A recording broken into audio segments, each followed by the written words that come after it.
Donald Trump Jr. continues to lie about where the majority of political violence in America is coming from. On NewsNation Monday, Don Jr. repeated the false claims that the suspect in the fatal shooting of a Democratic lawmaker in Minnesota was a leftist. You know, they talk a lot about, the rhetoric and the violence, and yet it seems to be mostly caused by them. The 2020 summer of love did not seem like a summer of love. The politicians at high-level places encouraging people to attack my father did not seem fair. If Republicans were doing that, they'd be thrown in jail. When a Democrat does it, it's to preserve democracy. You don't think everybody's got to tune it down a little bit or turn it down a little bit? Listen, I think what we have to actually do, I would love to see all of that turn down, but I think I'm seeing it come from the left. Everyone talks about Minnesota, but they don't talk about the guy seems to be a leftist. It's a Minnesota politician, or guy who was appointed by the Democrat governor, vice presidential candidate for the Democrat Party, Tim Walz. The guy that committed those atrocities this weekend is a Democrat that worked for Tim Walz, that had the flyers about the No Kings thing in there. Now, I'm not sure about that, by the way, from what I see. I think he voted for your dad and things like that, from what I've seen. I'll believe that when I see it. But he was appointed by Tim Walz, a Democrat governor, who's an ardent leftist pushing these things, and he attacked someone who voted against. He attacked a Democrat who voted against giving taxpayer funding and free health care to illegals across America. I mean, that doesn't seem like that should be a controversial thing to vote against. But if you're a Democrat that breaks away from the Democrats, they'll commit violence amongst themselves, it seems. And so that is scary. That should upset a lot of people. But watching the framing that this is some sort of MAGA person, it's just so predictable at this point. It's such nonsense. It's so predictable, everybody. It's so predictable. No, what is predictable is you projecting. Okay, that's it. Yeah, I'll believe it when I see it, though. The man voted for Trump, and it was a registered Republican when he lived in Oklahoma. Okay, that's according, and he was a strong Trump supporter, according to his own roommate. And according to police, which apparently you don't believe anyway, he had a target list, okay, that included top Minnesota Democrats, including Governor Tim Walz. Oh, what? Tim Walz was on the list. Wait, what? Yes.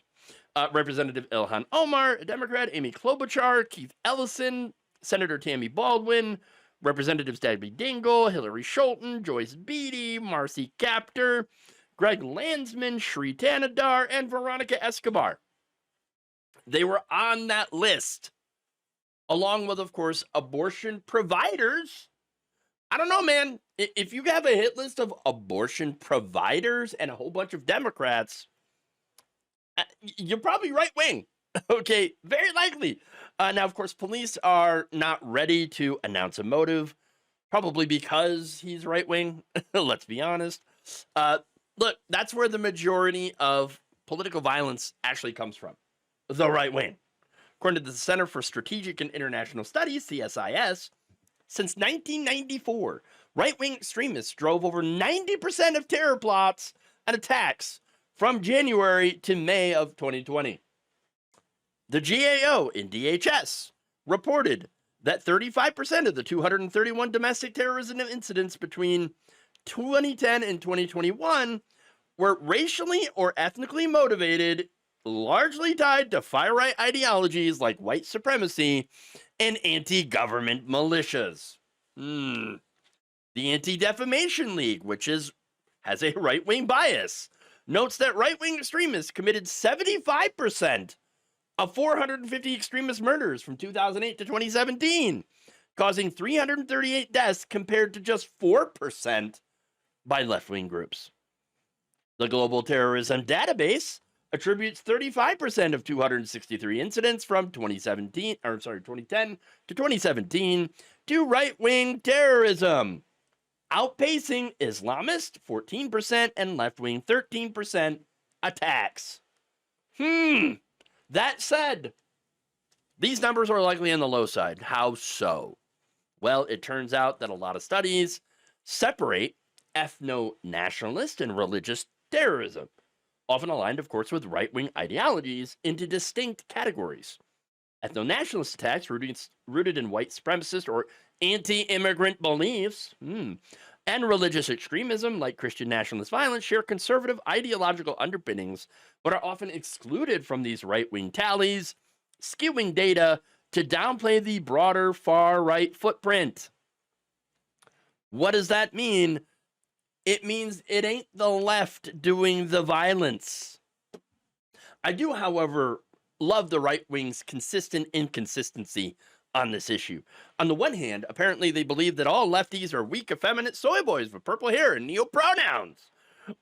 That they are the weak men that are creating the hard times. But at the same time, apparently, they are also, the left, are super strong, violent terrorist rioters that are burning down all of the cities. That doesn't make any sense. It is a contradiction. There's a lot of it, a lot of contradictions here. But here's the thing, okay? Just forget about the evidence. Just forget about it. Just forget about it. Yeah, that's what they're saying. They don't have to make sense. Okay, when you're on the right, you don't have to make sense. It's true. It's true. So, look, another thing that Don Jr. said, and this is another example of not making any sense, is that in this interview, he claimed that transgender Americans are the most violent domestic terror threat in America, probably the entire world. What? What? He said, because you have all these shooters or murderers or attempted murderers in such a tiny population of a country, yet they're beyond reproach.